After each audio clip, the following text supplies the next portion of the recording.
2025년 4월 8일 화요일입니다. 오늘 이사야서 강해 12번째 꼭지는 이사야서 12장입니다. 여호와께 감사하라, 여호와를 찬송하라, 이런 제목으로 말씀을 상고해 보실 텐데요. 먼저 말씀을 함께 봉독하십니다.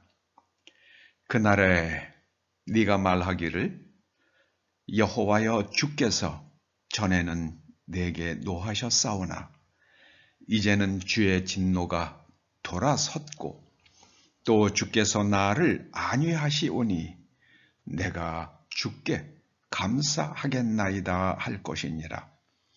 보라, 하나님은 나의 구원이시라. 내가 신뢰하고 두려움이 없으리라.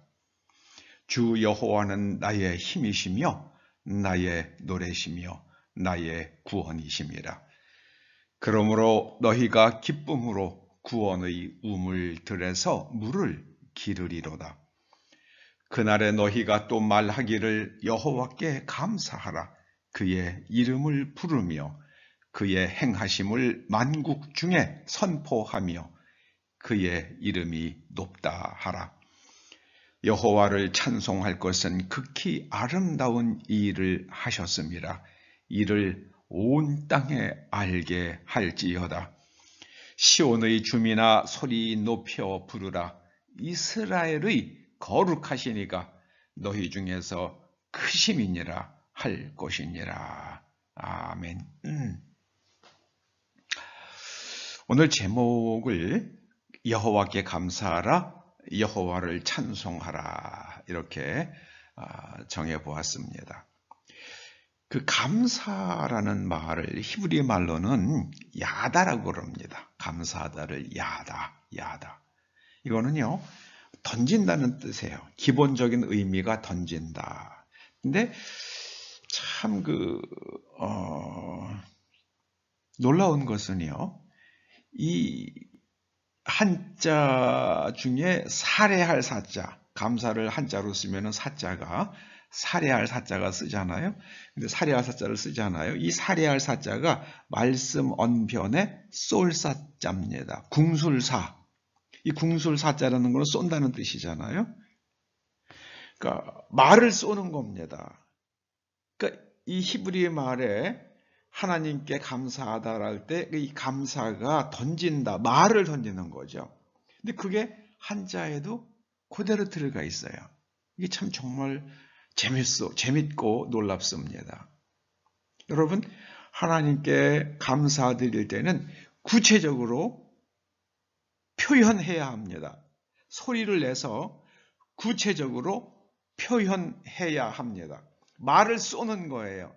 생각만 하면 안 돼요. 마음속으로 생각하는 것도 의미가 있어요. 그러나 마음속으로 생각하는 것을 언어로 구체적으로 표현하시기 바랍니다. 여러분이 만약에 누군가에게 친절을 베풀었는데, 물론 감사합니다라는 말을 듣기 위해서 하지 않았더라도 상대방이 이렇게 해주셔서 너무 감사드립니다, 이렇게 표현하면은 여러분이 마음이 참 기쁘잖아요. 마찬가지입니다. 그 사람이 마음속으로만 생각했다 그러면은 그냥 여러분이 누군가에게 친절을 베풀 때 그걸로서 끝나는 거지만, 그 사람이 마음속으로만 생각한 것과 그 사람이 입으로 소리를 내서 말해준 것과는 이게 효과가 완전히 다르잖아요. 그 말을 들었을 때 여러분들이 더 기쁘고 의미를 느끼게 되잖아요. 보람을 느끼잖아요. 그래서 하나님께 감사할 때는요, 구체적으로 표현하세요. 하나님께 감사드릴 때는 구체적으로 표현하세요. 한 번 더 합니다. 하나님께 감사드릴 때는 여러분의 말소리로 구체적으로 표현하십시오. 구체적으로, 이게 중요한 겁니다. 주여 감사합니다. 그것도 의미가 있어요. 그러나 더 중요한 것은 뭐뭐뭐뭐 해주셔서 감사합니다. 거기는 깨달음이 들어가거든요. 깨달음. 감사라는 것은 마음의 태도. 그러나 구체적인 내용은 깨달음입니다.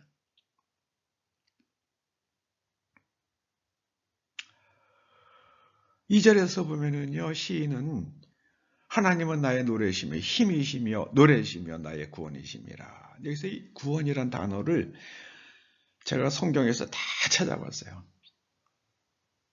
뭐 500몇 번, 500번이 넘게 나오더라고요. 그걸 다 인쇄를 했어요. 그래가지고 한 절 한 절 다 한번 뜻을 새겨봤습니다. 그랬더니 4가지로 정리가 되더라고요. 첫째는요, 스스로의 힘으로 빠져나올 수 없는 상황에서 하나님께서 건져주시는 것, 이것이 구원입니다. 내 힘으로 해결할 수 없는 문제, 내 힘으로 해결할 수 없는 역경, 그런 상황에서 하나님께서 건져주시는 게 구원입니다. 이스라엘 백성들이 출애굽한 후 홍해 바다 앞에 섰습니다. 이제 뒤에서는 애굽 병사가 추격해 오는데 살 길이 없습니다. 그런데 그때 홍해 바다가 갈라지고 그리고 이스라엘 백성들이 마른 땅을 밟고 건너가게 되잖아요. 스스로의 힘으로 해결할 수 없는 죽음의 자리, 거기서 하나님께서 건져주신 것, 그것이 바로 구원입니다. 그래서 이 홍해 바다가 갈라진 것이 성경에서 늘 사용하는 구원의 대표적인 상징적 사건이죠. 두 번째로는요, 과거에 지은 죄를 십자가의 은총으로 사해 주시는 것입니다. 십자가에서 예수님께서 내 죄를 지고 가셨기에 하나님께서 더 이상 내 죄를 묻지 않으시는 거예요. 그야말로 사면받는 거죠. 이게 구원입니다. 그런데 자꾸 우리 구원 그러면 두 번째 것만 생각을 해요. 그런데 성경에는 구원이라는 단어가 많이 나오고요. 그 중에 2번은 신약에서 많이 나오게 되겠죠. 세 번째로는요, 신약에 나오는 개념입니다. 귀신의 억압에서 풀려나는 겁니다. 귀신의 억압, 포제션 된 상태에서 풀려나는 겁니다. 어떻게 풀려납니까? 예수 그리스도의 이름의 권능으로 풀려나는 겁니다. 네 번째로는요, 인간의 힘으로 치유할 수 없는 병을 치유받는 것입니다. 여러분, 감기 같은 것은 우리가 잘 쉬고 잘 먹고 하고 그러면은 대부분은 치유되죠. 그런데 문둥병이라거나 더 어려운 질병들이요. 그런 것들은 인간의 힘으로 치유할 수가 없었잖아요. 그래서 그런 것, 내 힘으로 치유받기, 인간의 힘으로 치유받을 수 없는 병을 치유받는 것, 그것이 바로 구원입니다. 그런데 하나님께서 구원의 우물들에서 물을 기르리로다. 구원의 우물들에서 물을 기르리로다. 그 구원의 우물은요, 목마르면 죽잖아요. 갈증을 해결할 수 없습니다. 인간은요. 물이 없으면. 그런데 구원의 우물에서 물을 깃는다.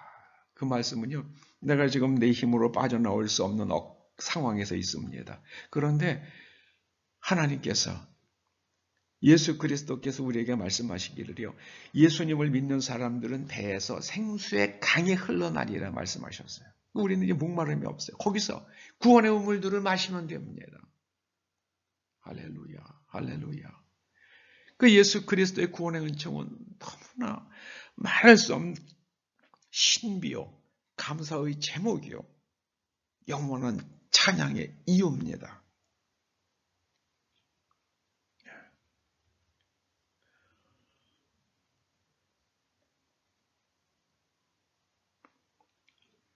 그래서 이 구원의 은총을 받은 사람들은요, 더 이상 바랄 게 없어요. 더 이상 바랄 게 없어요. 뭘 더 바라겠습니까? 뭘 더 바라겠습니까? 이 이야기를 아주 진솔하게 고백한 사람은 그 프로듀서로 유명한 박진영 씨, JYP에서 그런 회사를 운영하는 박진영 씨가 뭘 더 바라겠습니까? 내가 뭘 더 바라겠습니까? 어느 날 창문을 열고 자동차를 타고 가다가 하늘을 보고 그랬대요.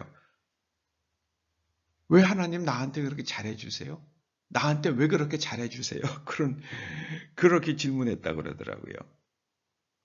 여러분, 하나님께서 한국 사람들에게 이렇게 잘해주시는 이유가 뭐라고 생각하십니까? 저는 제가 어렸을 때요, 정말 그때는 다 그렇게 가난했어요. 쌀을 아껴 먹어야 했어요. 그래서 학기 중에는 어머님이 도시락을 싸주셨지만 이제 겨울이 되면은 집에서 수제비를 자주 해 먹었습니다. 요즘 수제비야 거기다가 반죽할 때 여러 가지 맛있는 걸 많이 넣잖아요. 근데 그때야 그냥 생밀가루 그냥 반죽해가지고요. 그냥 김치 뚝뚝뚝 쓸어서 집어넣고 그 다음에 찬밥 집어넣고요. 그리고 끓이다가 거기에 수제비 집어넣습니다. 겨울방학이면 수제비를 하도 많이 먹어가지고요. 이 밀가루에 물려가지고 그때는 밀가루도 배급 줬거든요.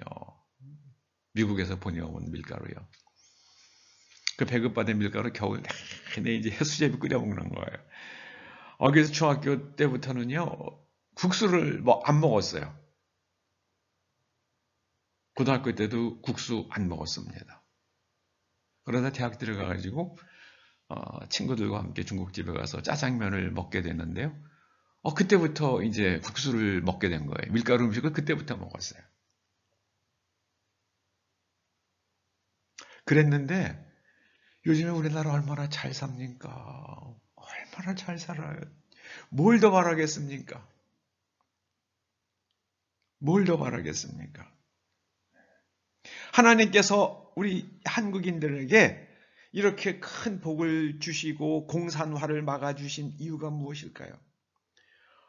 역사학자들이 그런 말을 하더라고요. 한국 사람들 하는 사람 없어요. 그런데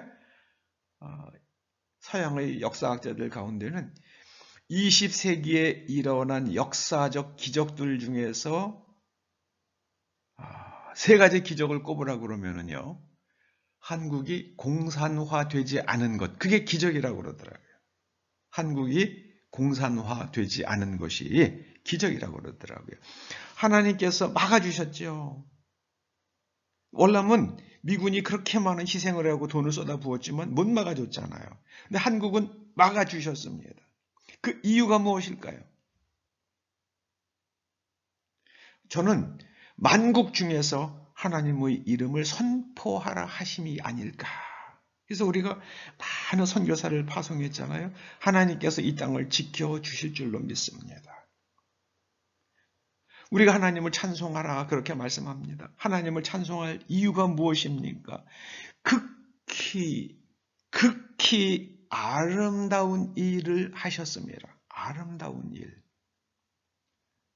그래서 이를 온 땅에서 살아가는 사람들에게 알게 해야겠습니다. 간증해야죠.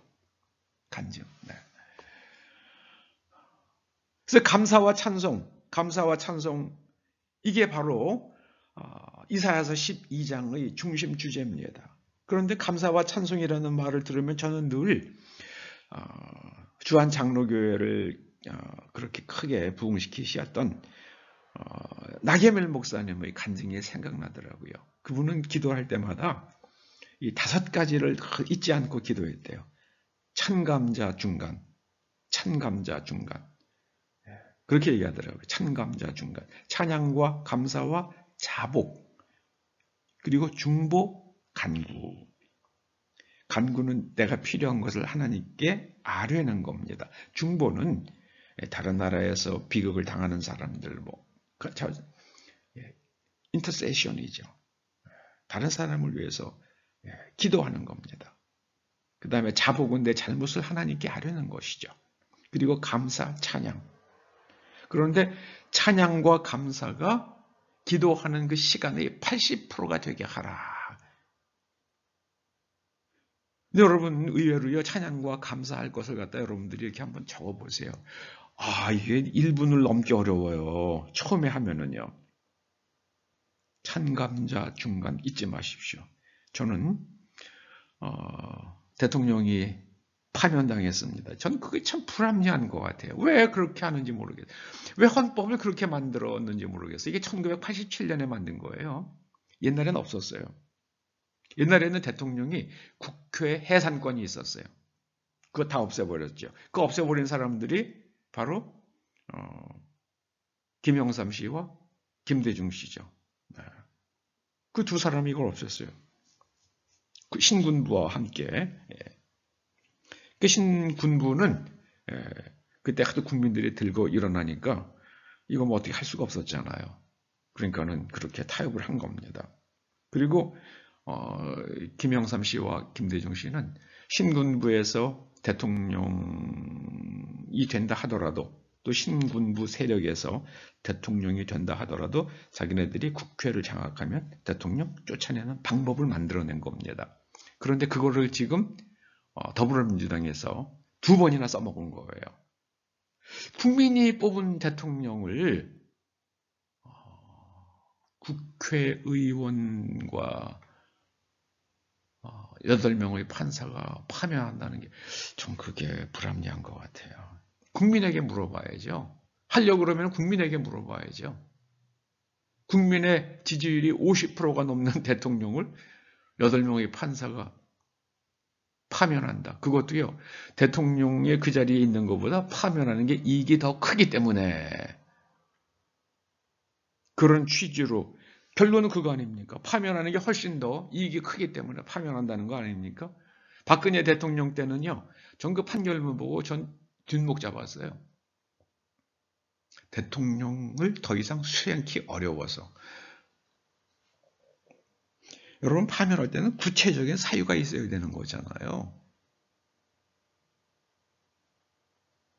정말 뭐 어떤 사람은 아주 좋은 판결이라고 말하겠지만 제가 아는 법의 관점에서는요, 저는 그래요. 정말. 네. 여러분, 하나님께서 대한민국에서 큰 일을 행하실 것입니다. 저는 그걸 기대합니다. 저는 올해 하나님께서 굉장한 자연재해를 이 나라 저 나라에 막 허락하실 것 같아요.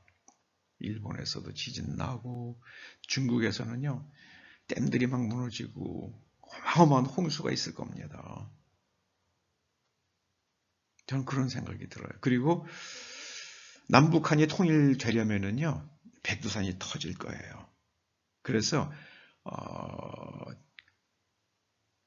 발해가 멸망될 때도요, 그때 백두산이 터지면서 그 주변, 거기가 사람이 살 수 없는 땅이었다고 그러잖아요. 그래서 발해가 그때 멸망되었다고 그러잖아요. 더 이상 북한이 국가로 존재하기가 어려운 모든 동력을 상실하는, 그렇게 되기 때문에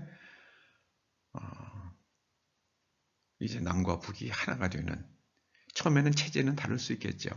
그러나 자유롭게 오가면서 남한의 자본과 기술, 북한의 자원이 서로 융합되고 거기에 일본이 큰 자연재해를 겪으면서 일본의 자본과 그리고 기술도, 그리고 많은 기술자들도, 인력들도 북한에 많이 들어가게 되지 않을까. 그러면서 나중에 남과 북이 하나가 돼서 처음에는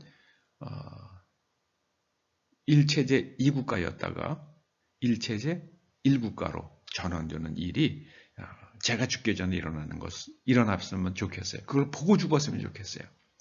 처음에는 1체제 2국가, 그 다음에는 1체제 1국가, 그리고 역사가 다 밝혀져서 일본 사람들의 상당수가 고구려 신라 백제의 후손들이라는 것이 밝혀져서 그 다음에 민족적 융합이 일어나는, 일본인들과 한반도에 사는 사람들 사이에 민족적 융합이 일어나는 일들이 일어날 것 같아요.